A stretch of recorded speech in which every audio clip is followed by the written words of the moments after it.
Bonjour à toutes et à tous, on va bien commencer la journée en lisant les tabloïds anglais. Ce matin, dans tous les kiosques du pays, de Sa Majesté, on a le droit au grand sourire de Myralo Mudryk ou des larmes de Kieran Trippier. C'est une soirée à oublier pour les Magpies.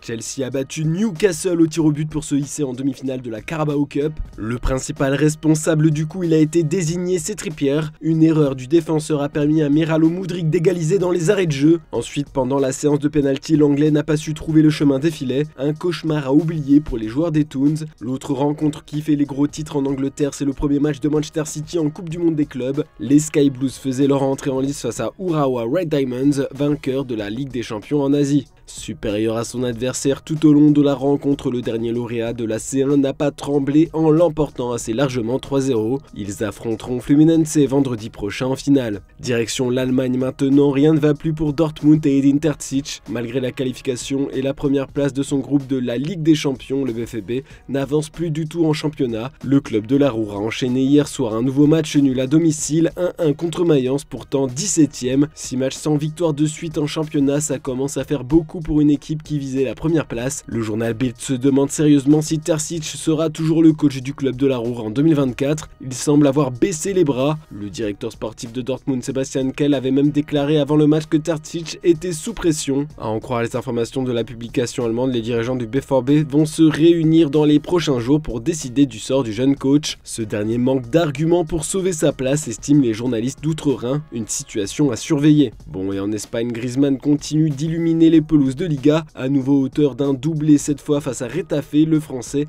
est devenu le co-meilleur buteur de l'histoire des Colchoneros avec 173 buts aux côtés de Luis Aragonés.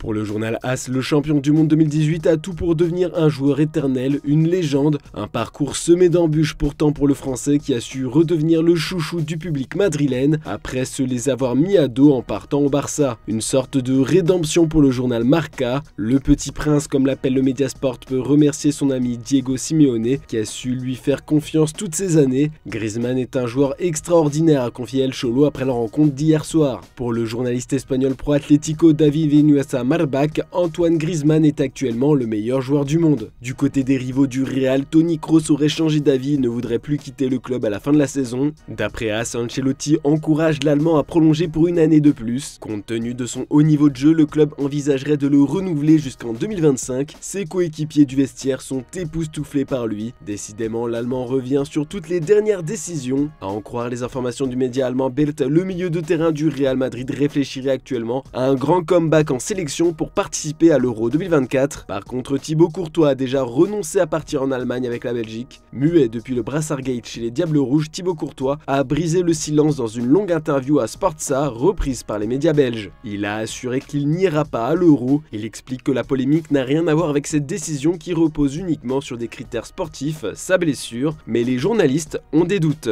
On continue de parler des blessés, nouveau coup dur pour le FC Barcelone. Pedri a ressenti une gêne musculaire lors de la dernière séance d'entraînement et les pronostics les plus pessimistes indiquent qu'il pourrait être rétabli juste à temps pour la demi-finale de la Supercoupe d'Espagne. Compte tenu des antécédents des blessures musculaires de Pedri, le staff technique et les services médicaux ne veulent prendre aucun risque avec lui. Il aura manqué 69 matchs depuis la saison 2021-2022 à cause de pépins physiques. Et on a de très mauvaises nouvelles pour les fans de Neymar, gravement blessé lors de la rencontre opposant l'Uruguay au Brésil il y a un peu plus de 2 mois à Montevideo. Il ne devrait pas retrouver les pelouses avant un long moment. Le médecin de la sélection brésilienne a annoncé qu'il ne serait pas disponible avant août prochain. Et ça y est, on est fixé pour le futur de Lewandowski. Annoncé sur le départ, son agent a tout démenti. Joan Laporta et Piniza Avi se sont rencontrés ce mardi soir dans un restaurant réputé à Barcelone. À leur sortie, les journalistes ont demandé au représentant du Polonais s'il restait au Barça et il a répondu bien sûr. Pas de départ pour Lewandowski. On n'oublie pas de lire la Gazzetta dello Sport ce mercredi. Le journal au papier rose ouvre son édition du jour sur la débâcle du Napoli éliminé de la Coupe d'Italie dès les 8e de finale. Les Napolitains se sont fait écraser à domicile 4-0 par Frosinone. Ces 4 buts, ces 4 gifles, écrit le journal. La saison du champion d'Italie vire au cauchemar. On va s'intéresser à ce qui se trouve un peu plus sur la droite de cette page. La Gazzetta dello Sport nous rapporte que l'AC Milan prépare 2 gros transferts. Le club italien souhaite recruter un attaquant et un défenseur. Le board milanais aurait fait de Serhou Guirassy et Clément Langlais les priorités de l'hiver. Un double investissement estimé à 30 millions d'euros. Pour le buteur de Stuttgart, la lutte sera rude. De nombreux clubs européens le surveillent et sont prêts prêt à lever son option d'achat estimée à 17 millions d'euros. Ils sont prêts à faire grimper les enchères. En ce qui concerne l'anglais, Milan est beaucoup plus optimiste, toujours sous contrat avec le FC Barcelone qui cherche à s'en débarrasser définitivement. Les Rossoneri devraient faire une offre de prêt avec option d'achat obligatoire. Enfin, on va lire les journaux français. Ce soir, c'est le bon moment pour les clubs de Ligue 1 de bien finir l'année 2023. Le PSG espère glaner une nouvelle victoire à domicile, cette fois face à Metz, pour célébrer les 25 ans de Kylian Mbappé. Les Parisiens sont déjà assurés de terminer champions d'automne. Il y a un peu plus d'enjeux pour les Olympiens par contre ce mercredi. Comme l'écrit le journal La Provence, l'OM vise la passe de 5 victoires consécutives en championnat pour bien finir l'année. Ce sera chaud à Montpellier. Du côté du progrès, on peut lire que l'OL voudrait bien s'offrir un peu plus de confort. Les Gones pourraient passer les fêtes au chaud en cas de victoire contre Nantes à domicile. Les supporters en rêvent. Pour bien conclure cette revue de presse, on va parler du football turc qui fait encore parler de lui, à nouveau pour de mauvaises raisons. Un peu plus d'une semaine après l'agression dont a été victime l'arbitre Halil Umut Meler de la part du président d'Ankara Gucci,